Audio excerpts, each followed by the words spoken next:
नमस्कार दोस्तों, नमः शिवाय। जीवन ज्योति चैनल में आप सभी का हार्दिक स्वागत करती हूं। दोस्तों, आज की वीडियो बहुत ही खास, बहुत ही महत्वपूर्ण होने वाली है। आज की वीडियो में मैं बात करूंगी कार्तिक मास आंवला नवमी के विषय में, जिसे कि अक्षय नवमी के नाम से भी जाना जाता है। अक्षय का अर्थ होता है जिसका कभी भी क्षय न हो, जिसका कभी भी नाश न हो। तो आंवला नवमी के दिन आप जितने भी पुण्य कार्य करते हैं, कार्तिक मास में दीप दान करते हैं, दान करते हैं, स्नान आदि करते हैं, आंवले के वृक्ष की पूजा अर्चना करते हैं, इसका जो पुण्य फल है वो जन्म जन्मांतर तक कभी भी नष्ट नहीं होता है। तो आंवला नवमी के दिन आप लोगों को क्या क्या करना चाहिए, किस कार्य से आपको अत्यधिक पुण्य फल की प्राप्ति होगी। कहा जाता है कि आंवला नवमी से लेकर कार्तिक पूर्णिमा तक श्री हरि विष्णु भगवान जी आंवले के वृक्ष में निवास करते हैं। तो इस दिन बहुत ही सरलता से, बहुत ही साधारण रूप से आप आंवले के वृक्ष की पूजा करें और किस प्रकार से आप दीप दान करें, किस प्रकार से पूजा करें और कौन कौन से ऐसे कार्य आप कर लें जिससे कि आपको समस्त कार्तिक मास के जितना भी धर्म कार्य है, कार्तिक मास में जो भी संकल्प है, विधि है, स्नान है, उसका संपूर्ण फल आपको प्राप्त हो जाए। मान लीजिए आपने कार्तिक मास में कोई भी नियम आप नहीं कर पाए हैं किसी भी कारणवश, तो आप इस आंवला नवमी पर वो सारे कार्य करके अपने समस्त पुण्य को प्राप्त कर सकते हैं। तो सबसे पहले निवेदन करती हूँ कि चैनल पे पहली बार है तो चैनल को सब्सक्राइब कर लीजिएगा। वीडियो पसंद आता है तो इसे एक लाइक जरूर कीजिएगा। कमेंट बॉक्स में ओम नमो भगवते वासुदेवाय अवश्य लिखिएगा। आइए सबसे पहले हम लोग जान लेते हैं कि 2023 में कार्तिक मास में ये आंवला नवमी कब पड़ रही है और पूजा का शुभ मुहूर्त क्या है, तिथि कब से कब तक रहने वाली है, किस दिन हम लोग इस पर्व को मना सकते हैं। कार्तिक शुक्ल पक्ष की नवमी तिथि को आंवला नवमी का पर्व मनाया जाता है। 2023 में यह 21 नवंबर को मनाई जाएगी। तिथि की शुरुआत की बात करूं तो तिथि प्रारंभ हो जाएगी 21 नवंबर को प्रातःकाल 3:16 पर और यह समाप्त होगी 22 नवंबर को रात्रि में 1:09 पर। तो इस प्रकार से 21 नवंबर को हमें उदया तिथि प्राप्त हो रही है। तो इसलिए हम लोग अक्षय नवमी अर्थात आंवला नवमी 21 नवंबर को मनाएंगे। इस दिन आप लोग पूजा किस समय कर सकते हैं, सुबह 6:48 से लेकर दोपहर 12:07 तक आप लोग पूजन अर्चन कर सकते हैं। ये शुभ मुहूर्त है। किस प्रकार से करें आंवला वृक्ष की पूजा और कौन कौन से ऐसे कार्य कर ले, आइए सब कुछ समझ लेते हैं आसानी से। सबसे पहली बात तो इस दिन आप लोग सुबह सवेरे उठकर स्नान आदि कर लें, स्वच्छ वस्त्र धारण कर लें। आंवले का जो वृक्ष है जहां कहीं भी है, थोड़ी दूरी पर भी हो तो आप लोग वहीं पर जाकर विधि विधान से पूजन अर्चन कर लें। बहुत ही अक्षय पुण्य फल की आपको प्राप्ति होने वाली है। तो इस दिन आंवले के वृक्ष के नीचे साफ सफाई कर लें। गोबर से लीपने की भी परंपरा है, यदि नहीं तो जल छिड़क कर आप उस स्थान को स्वच्छ कर लें।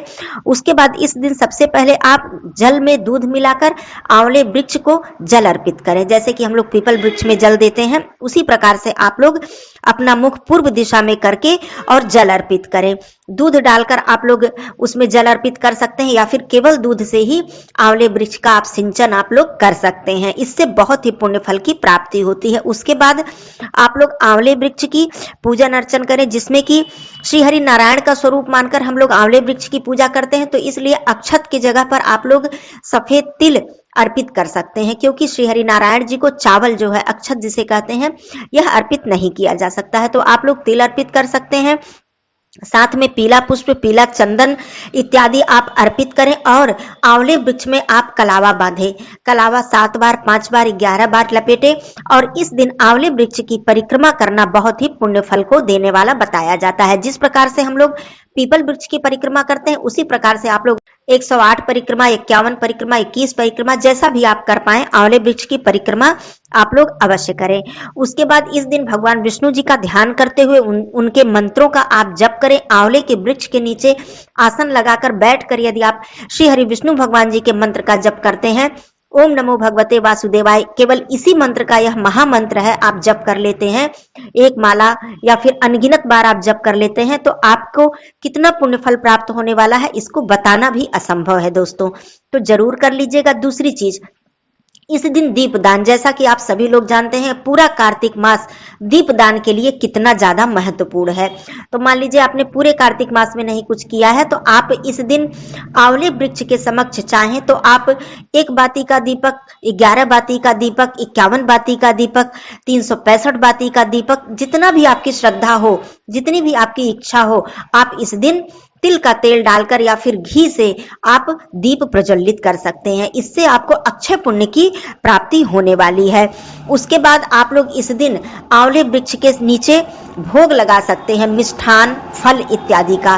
दूसरी बात, आंवला नवमी के दिन आंवले वृक्ष के नीचे भोजन बनाकर ब्राह्मण को खिलाने से अक्षय पुण्य की प्राप्ति होती है। यदि आप ऐसा कर सकते हैं तो जरूर कीजिएगा, और स्वयं भी ब्राह्मण को भोजन कराने के बाद स्वयं भी उस प्रसाद को आप लोग ग्रहण कीजिएगा। इस दिन आंवले वृक्ष के नीचे भोजन बनाना बहुत ही ज्यादा शुभ फल को देने वाला होता है और इससे अक्षय पुण्य की प्राप्ति होती है। इस दिन आंवले का दान जरूर कीजिएगा। कहा जाता है एकादशी के दिन या फिर पूरे कार्तिक मास में आंवला दान करना स्वर्ण दान करने के बराबर आपको पुण्य फल प्रदान करता है। जो भी पूरे कार्तिक मास में आंवले वृक्ष की पूजा अर्चना करता है या फिर पूरे कार्तिक मास में आंवले वृक्ष के समक्ष दीप दान करता है, वह जीवन में उसके धन धान्य सुख सौभाग्य की कमी कभी नहीं होती है। जन्म जन्मांतर तक उसको इसका पुण्य फल प्राप्त होता है। तो मान लीजिए पूरे कार्तिक मास आप नहीं कर पाए हैं तो अक्षय नवमी अर्थात आंवला नवमी के दिन ये कार्य आप लोग जरूर कर लीजिएगा। दोस्तों, इस दिन आप एक कार्य और भी कर सकते हैं। इस दिन आंवले वृक्ष का रोपण करना बहुत ही पुण्य को देने वाला बताया जाता है। आप यदि इस दिन 5 वृक्ष, एक ही वृक्ष हो सके, 7 वृक्ष, जितना भी हो सके, आप इस दिन आंवले वृक्ष का रोपण अवश्य कर दीजिए। यदि ऐसा आप करते हैं तो कहा जाता है इससे आपके वंश में वृद्धि होती है, इससे आपके जो संतान है उनका कल्याण होता है, या फिर आपकी संतान प्राप्ति की कामना है तो वह भी पूर्ण होती है आंवले वृक्ष का रोपण करने से। कार्तिक शुक्ल पक्ष की नवमी तिथि परम पुण्यदायक बताई जाती है। ऐसी मान्यता है कि कार्तिक शुक्ल पक्ष जो नवमी तिथि से ही द्वापर युग की शुरुआत हुई थी, इसलिए इस तिथि का बहुत ही अधिक महत्व हमारे शास्त्रों में बताया गया है और इस तिथि को युगादि तिथि भी कहा जाता है।